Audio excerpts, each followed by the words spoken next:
Первые встречи с народными заслуженными, конечно же, около служебного входа к театрам Гляскара Камала. Первое впечатление и от поездки в Саха-Якутию, где показывались два спектакля «Зятья Григория» и «Пришлый». Разные народности, наверное, все смотрели, понятно. На оба спектакля аншлаг, переаншлаг было.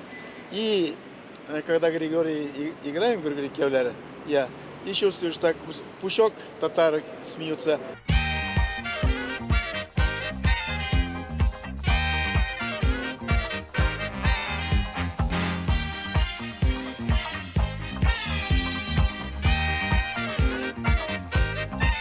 Спасибо, Вы отдыхали спасибо. на Канарах, в Майами? Ну, конечно, на Канарах. Да, серьезно? Нет, конечно. Где уж нам сейчас? Все равно не сможем еще. Ну, все хорошо, отлично. Хорошо. Нет, Да. все наши живы, здоровы, слава богу.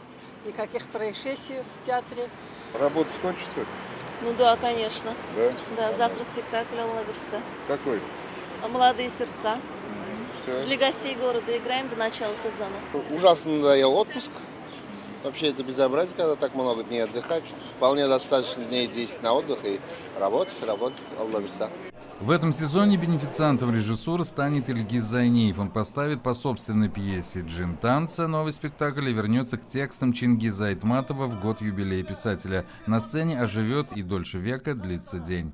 Айтматов ставился, если не ошибаюсь, 3 раза, и все 3 спектакля, они как легендарные такие. Молодой перспективный режиссер Айдар Забаров поставит 5 вечеров. Ученик Сергей Женовача привозил в Казань первый акт «Собачьего сердца» в собственной интерпретации. Москва уже давно присмотрелась к татарстанскому режиссеру. Здравствуйте. Семья? Да, семья. Да? Ну, давайте семье. Ильгиз.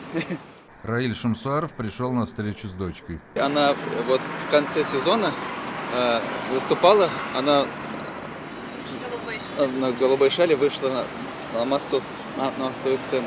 На встрече говорилось о многом. Это и воспоминания о якутских гастролях, и озвучивание планов на будущее. Загрузка будет немалой. Ну, молодые актеры вот со вторым сезоном уже, можно сказать, наверное, уже вольются полностью в колею, и вот уже готовятся 2 спектакля. Я вас поздравляю с Днем российского кино сегодня, 27 Ой, августа. И сегодня день хорошо. рождения Фаины Георгиевны Раневской. Ой, спасибо. Я Будем хотел- отмечать. Ну, народные актрисы на дороге не валяются. Это его знаменитая ее фраза. Ну, есть еще, конечно, они немножечко такие Хулиганский. хулиганские, да. Его сестра Конкордия Ивановна, 65 лет, со следами былой красоты, манеры аристократические, пьет водку. Муля, не нервируй меня. Дмитрий Пивоваров, Роман Фенин, телеканал «Эфир». Стал очевидцем события и хочет, чтобы о нем узнали? Присылай фото и видео, а также вступай в нашу группу ВКонтакте «Мобильный репортер 24».